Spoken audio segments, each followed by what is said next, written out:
আসসালামু আলাইকুম। সংবাদে আপনাদের সবাইকে স্বাগত জানাচ্ছি। আমি ফিরোজ তোহা। শুরুতেই সংবাদ শিরোনাম। বাংলাদেশের সর্বশেষ গুরুত্বপূর্ণ আপডেট সংবাদে আপনাকে স্বাগত। শুরুতেই সংবাদ শিরোনাম, পরে বিস্তারিত। প্রথমে জানাবো, মুক্তিযুদ্ধের প্রকৃত ইতিহাস জাতির সামনে তুলে ধরতে হবে বললেন প্রধান উপদেষ্টা। মুক্তিযুদ্ধ মন্ত্রণালয়ের কার্যক্রমের মাধ্যমে পক্ষপাতহীনভাবে মুক্তিযুদ্ধের প্রকৃত ইতিহাস জাতির সামনে তুলে ধরার উপর জোর দিয়েছেন প্রধান উপদেষ্টা প্রফেসর ডক্টর মোহাম্মদ ইউনূস। বিকেলে রাষ্ট্রীয় অতিথি ভবন যমুনায় অনুষ্ঠিত এক বৈঠকে এই কথা জানান তিনি। বৈঠকে মুক্তিযুদ্ধ বিষয়ক উপদেষ্টা ফারুকী আজম, প্রধান উপদেষ্টার মুখ্য সচিব সিরাজ উদ্দিন মিয়াসহ মুক্তিযুদ্ধ মন্ত্রণালয়ের অন্যান্য কর্মকর্তারা উপস্থিত ছিলেন। জানাবো, আল আকসা মসজিদ চত্বরে ভাঙচুর। ইসরায়েলি পুলিশের সহায়তায় দখলকৃত আল আকসা মসজিদ চত্বরে ভাঙচুর চালিয়েছে ইহুদিবাদী অবৈধ বসতি স্থাপনকারীরা। দখলকৃত পশ্চিম তীর ও পূর্ব জেরুজালেমে ফিলিস্তিনিদের ভূমি দখল করে বাস করছে ইসরায়েলিরা। আজ এক প্রতিবেদন এই তথ্য জানিয়েছে কাতার ভিত্তিক সংবাদ মাধ্যম আল জাজিরা। এরপর জানাবো, 6 মাসে ট্রাম্পের সঙ্গে নেতানিয়াহুর তৃতীয় বৈঠক, হোয়াইট হাউসের সামনে বিক্ষোভ। ইসরায়েলের প্রধানমন্ত্রী বেঞ্জামিন নেতানিয়াহু যুক্তরাষ্ট্র সফরের বিরুদ্ধে ওয়াশিংটন ডিসির হোয়াইট হাউসের সামনে জড়ো হয়ে প্রতিবাদ বিক্ষোভ করছে ফিলিস্তিনপন্থী সংগঠনগুলো। সফরের অংশ হিসেবে নেতানিয়াহু আজ মার্কিন প্রেসিডেন্ট ডোনাল্ড ট্রাম্পের সঙ্গে সাক্ষাৎ করবেন বলে জানা গেছে। তার আগে এই বিক্ষোভ অনুষ্ঠিত হয়েছে। এদিকে রাশিয়ার প্রেসিডেন্ট পুতিনের বরখাস্তের কয়েক ঘন্টার মধ্যে নিজেকে শেষ করে দিলেন রুশ মন্ত্রী। রাশিয়ার সাবেক পরিবহন মন্ত্রী রোমান রোস্তভয়েদ আত্মহত্যা করেছেন বলে জানিয়েছে দেশটির কর্মকর্তারা। প্রেসিডেন্ট ভ্লাদিমির পুতিন তাকে বরখাস্ত করার কয়েক ঘন্টার মধ্যেই তার মরদেহ উদ্ধার করা হয়েছে। আজ পুতিনের অধ্যাদেশে রোমান রোস্তভাইকে বরখাস্ত করা হয়েছে। এদিকে টিকটক নিয়ে চুক্তির কাছাকাছি পৌঁছানোর কথা বলছেন ট্রাম্প। নীরব চীন। মার্কিন প্রেসিডেন্ট ডোনাল্ড ট্রাম্প সম্প্রতি দাবি করেছেন টিকটকের মালিকানা পরিবর্তন নিয়ে চীনের সঙ্গে প্রায় চূড়ান্ত একটি চুক্তি হয়েছে। তার দাবি, এই সপ্তাহের শুরুতেই বিষয়টি নিয়ে বেইজিংয়ের সঙ্গে আলোচনা শুরু হতে পারে। তবে চীন সরকার বিষয়টি পাশ কাটিয়ে গেছে এবং এ বিষয়ে সরাসরি কোনো মন্তব্য করতে রাজি হচ্ছে না চীন। তাহলে কি তারা টিকটক বিক্রি করতে চায় বা করছে না, সে বিষয়ে গুরুত্বপূর্ণ সংবাদ জানাবো, সঙ্গেই থাকুন। মুক্তিযুদ্ধের প্রকৃত ইতিহাস জাতির সামনে তুলে ধরতে হবে বললেন প্রধান উপদেষ্টা। মুক্তিযুদ্ধ মন্ত্রণালয়ের কার্যক্রমের মাধ্যমে পক্ষপাতহীনভাবে মুক্তিযুদ্ধের প্রকৃত ইতিহাস জাতির সামনে তুলে ধরার উপর জোর দিয়েছেন প্রধান উপদেষ্টা প্রফেসর ডক্টর মোহাম্মদ ইউনূস। বিকেলে রাষ্ট্রীয় অতিথি ভবন যমুনায় অনুষ্ঠিত এক বৈঠকে এই কথা জানান তিনি। বৈঠকে মুক্তিযুদ্ধ বিষয়ক উপদেষ্টা ফারুকী আজম, প্রধান উপদেষ্টার মুখ্য সচিব সিরাজ উদ্দিন মিয়াসহ মুক্তিযুদ্ধ মন্ত্রণালয়ের অন্যান্য কর্মকর্তারা উপস্থিত ছিলেন। বৈঠকে উপদেষ্টা ফারুকী আজম বলেছেন, মুক্তিযুদ্ধ মন্ত্রণালয়ের কোটি কোটি টাকা ব্যয়ে বিভিন্ন স্থাপনা ও অবকাঠামো নির্মাণ করে মুক্তিযুদ্ধের বিভ্রান্তিকর ইতিহাস জাতির সামনে তুলে ধরা হয়েছে বিগত 16 বছর ধরে। কিন্তু এখন আমরা চাই বাংলাদেশটাকে এমনভাবে সমস্ত মানুষের সামনে মুক্তিযুদ্ধের ইতিহাস তুলে ধরা, যেটি 1971 সালে সত্যি এবং প্রকৃত ইতিহাস ছিল। সেসব ইতিহাসের মাধ্যমে আমরা যেন বাংলাদেশটাকে সেভাবে সাজাতে পারি। এজন্য বাংলাদেশটাকে সেভাবে সাজানোর জন্য মুক্তিযুদ্ধ মন্ত্রণালয়কে সরাসরি নির্দেশ দিলেন প্রধান উপদেষ্টা। তিনি বলেছেন, দেশটার থেকে যেভাবে কোটি কোটি টাকা এসব অবকাঠামো নির্মাণ করার জন্য ব্যয় করা হয়েছে, প্রকৃতপক্ষে দেশের মানুষ এটা থেকে কি অর্জন করতে পেরেছে সে বিষয়টিও দেশবাসীর কাছে উপস্থাপন করতে হবে। ভবিষ্যতে যেন কোনো ফ্যাসিস্ট সরকার এই ধরনের কোনো মুক্তিযোদ্ধার চেতনা নিয়ে দেশটাকে বিভ্রান্তিমূলক তথ্য না দিতে পারে। এজন্য জাতির অবশ্যই আমাদের এসব প্রকৃত ইতিহাস জানা অত্যন্ত জরুরি হয়ে পড়েছে। আল আকসা মসজিদ চত্বরে ভাঙচুর। ইসরায়েলি পুলিশের সহায়তায় দখলকৃত আল আকসা মসজিদ চত্বরে এবার ব্যাপক ভাঙচুর চালিয়েছে অবৈধ বসতি স্থাপনকারী ইহুদিরা। দখলকৃত পশ্চিম তীর ও পূর্ব জেরুজালেমে ফিলিস্তিনের ভূমি দখল করে বাস করছে ইসরায়েলিরা। আজ এক প্রতিবেদনে তথ্য জানায় আল জাজিরা।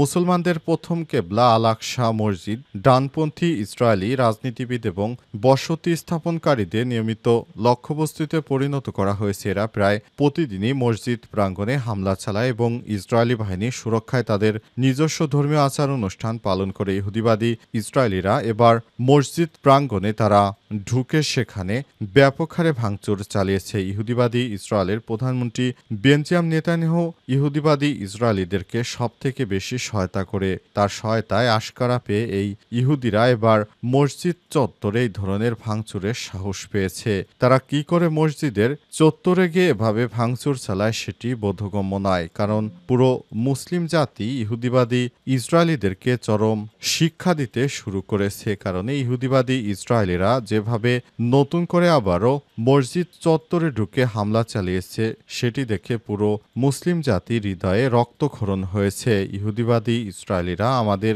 মসজিদ চত্বরে ঢুকে একে একে হামলা চালিয়ে অনেক গুরুত্বপূর্ণ স্থাপনা তারা ধ্বংস করে দিয়েছে। ইহুদিবাদী ইসরায়েলিদের এই ধরনের আগ্রাসন আমরা কখনোই মেনে নেব না। তাই বিভিন্ন মুসলিম দেশ থেকে এবার তীব্র নিন্দার ঝড় বয়ে যেতে শুরু করেছে। সবাই ইহুদিবাদী ইসরায়েলের এই ধরনের দুঃসাহসকে সবাই ঘৃণা ভরে প্রত্যাখ্যান করছে। ইহুদিবাদী ইসরায়েল যে অপকর্ম শুরু করেছে সেটি কোনোভাবেই মেনে নেওয়া যায় না। এর আগে কখনোই ইহুদিবাদীরা মসজিদ চত্বরে প্রবেশ করতে পারত না, কিন্তু পৃথিবীর এই নিকৃষ্ট স্বৈরশাসক বেনিয়ামিন নেতানিয়াহু তিনি ক্ষমতা আসার পর সেই ইহুদিবাদী ইসরায়েলিদেরকে এবার মসজিদ প্রাঙ্গণে ঢুকতে দেওয়া হচ্ছে অবাধে এবং তারা সেখানে সে প্রতিদিনই ভাঙচুর চালাচ্ছে। সবকিছু তারা ধ্বংস করে দেওয়ার পায়তারা শুরু করেছে। এসব ইহুদিবাদী ইসরায়েলিদের চরম শিক্ষা দেওয়ার সময় এসেছে। পুরো মুসলিম বিশ্ব থেকে একযোগে ডাক উঠেছে ইহুদিবাদী ইসরায়েলিদের এবার সময় শেষ, তাদেরকে খতম করে দিতে হবে। ৬ মাসের মধ্যে ট্রাম্পের সঙ্গে নেতানিয়াহুর তৃতীয় বৈঠক, হোয়াইট হাউসের সামনে বিক্ষোভ। ইসরায়েলের প্রধানমন্ত্রী বেঞ্জামিন নেতানিয়াহু যুক্তরাষ্ট্র সফরের বিরুদ্ধে ওয়াশিংটন ডিসির হোয়াইট হাউসের সামনে জড়ো হয়ে প্রতিবাদ করছে ফিলিস্তিনপন্থী সংগঠনগুলো। সফরের অংশ হিসেবে নেতানিয়াহু আজ মার্কিন প্রেসিডেন্ট ডোনাল্ড ট্রাম্পের সঙ্গে সাক্ষাৎ করবেন। গত ৬ মাসের মধ্যে নেতানিয়াহুর এটি তৃতীয়বারের মতো যুক্তরাষ্ট্র সফর। যুক্তরাষ্ট্রের সহায়তায় মূলত ইহুদিবাদী ইসরায়েলিরা এই ধরনের হামলা চালাচ্ছে। গাজায় প্রতিদিন হামলা চালিয়ে অনেক নিরীহ মানুষদেরকে হত্যা করছে ইহুদিবাদী ইসরায়েল। সেটি কোনোভাবেই মেনে নেওয়া যায় না। ইহুদিবাদী ইসরায়েলের প্রধানমন্ত্রী রক্তপিপাসু নিকৃষ্ট এই প্রধানমন্ত্রী, যিনি মুসলিম রাষ্ট্রগুলোকে একে একে যুদ্ধে জড়াচ্ছেন এবং সমস্ত দেশগুলোকে দখলের পায়তারা করছে, আর যাকে প্রত্যক্ষ পরোক্ষভাবে সমর্থন দিয়ে যাচ্ছে মার্কিন যুক্তরাষ্ট্র।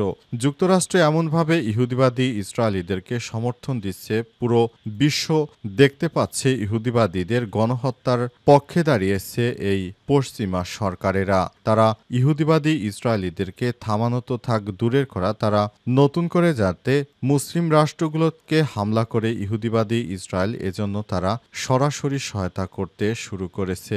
ইহুদিবাদী ইসরায়েলিদেরকে কখনোই মুসলিম বিশ্ব ক্ষমা করবে না। তারা যে অপরাধ করছে, যেভাবে নিরীহ মানুষদেরকে হত্যা করছে, সেটি কোনোভাবেই মেনে নেওয়া যায় না। ইহুদিবাদী ইসরায়েলিরা কখনোই তাদের মধ্যে অনুশোচনা বোধ নেই। তারা নির্বিচারে গাজায় এভাবে হামলা চালিয়ে যাচ্ছে, অথচ তারা কখনোই একটিবারও বলেনি যে আমরা গাজায় এভাবে নির্বিচারে মানুষ মেরে অনুশোচনা বোধ করছি। তাদের মধ্যে সেই অনুশোচনা বোধ নেই। তারা সব সময় মুসলিম বিশ্বকে পুরো পৃথিবীর সামনে জঙ্গি সাজাতে চায়। এটি তাদের সবথেকে বড় ইচ্ছা। ৬ মাসের মধ্যে ট্রাম্পের সঙ্গে নেতানিয়াহুর তৃতীয় বৈঠক, হোয়াইট হাউসের সামনে বিক্ষোভ। ইসরায়েলের প্রধানমন্ত্রী বেঞ্জামিন নেতানিয়াহু যুক্তরাষ্ট্র সফরের বিরুদ্ধে ওয়াশিংটন ডিসির হোয়াইট হাউসের সামনে জড়ো হয়ে প্রতিবাদ করছে ফিলিস্তিনপন্থী সংগঠনগুলো। সফরের অংশ হিসেবে নেতানিয়াহু আজ মার্কিন প্রেসিডেন্ট ডোনাল্ড ট্রাম্পের সঙ্গে সাক্ষাৎ করবেন। গত ৬ মাসের মধ্যে নেতানিয়াহুর এটি তৃতীয়বারের মতো যুক্তরাষ্ট্র সফর। যুক্তরাষ্ট্রের সহায়তায় মূলত ইহুদিবাদী ইসরায়েলিরা এই ধরনের হামলা চালাচ্ছে গাজায়। গাজায় প্রতিদিন হামলা চালিয়ে অনেক নিরীহ মানুষদেরকে হত্যা করছে ইহুদিবাদী ইসরায়েল। সেটি কোনোভাবেই মেনে নেওয়া যায় না। ইহুদিবাদী ইসরায়েলের প্রধানমন্ত্রী, রক্তপিপাসু নিকৃষ্ট এই প্রধানমন্ত্রী, যিনি মুসলিম রাষ্ট্রগুলোকে একে একে যুদ্ধে জড়াচ্ছেন এবং সমস্ত দেশগুলোকে দখলের পায়তারা করছে, আর যাকে প্রত্যক্ষ পরোক্ষভাবে সমর্থন দিয়ে যাচ্ছে মার্কিন যুক্তরাষ্ট্র। যুক্তরাষ্ট্র এমনভাবে ইহুদিবাদী ইসরায়েলিদেরকে সমর্থন দিচ্ছে, পুরো বিশ্ব দেখতে পাচ্ছে ইহুদিবাদীদের গণহত্যার পক্ষে দাঁড়িয়েছে এই পশ্চিমা সরকারেরা। তারা ইহুদিবাদী ইসরায়েলিদেরকে থামানো তো থাক দূরের করা, তারা নতুন করে যাতে মুসলিম রাষ্ট্রগুলোকে হামলা করে ইহুদিবাদী ইসরায়েল, এজন্য তারা সরাসরি সহায়তা করতে শুরু করেছে। ইহুদিবাদী ইসরায়েলিদেরকে কখনোই মুসলিম বিশ্ব ক্ষমা করবে না। তারা যে অপরাধ করছে, যেভাবে নিরীহ মানুষদেরকে হত্যা করছে, সেটি কোনোভাবেই মেনে নেওয়া যায় না। ইহুদিবাদী ইসরায়েলিরা কখনোই তাদের মধ্যে অনুশোচনা বোধ নেই। তারা নির্বিচারে গাজায় এভাবে হামলা চালিয়ে যাচ্ছে, অথচ তারা কখনোই একটিবারও বলেনি যে আমরা গাজায় এভাবে নির্বিচারে মানুষ মেরে অনুশোচনা বোধ করছি। তাদের মধ্যে সেই অনুশোচনা বোধ নেই। তারা সব সময় মুসলিম বিশ্বকে পুরো পৃথিবীর সামনে জঙ্গি সাজাতে চায়। এটি তাদের সবথেকে বড় ইচ্ছা।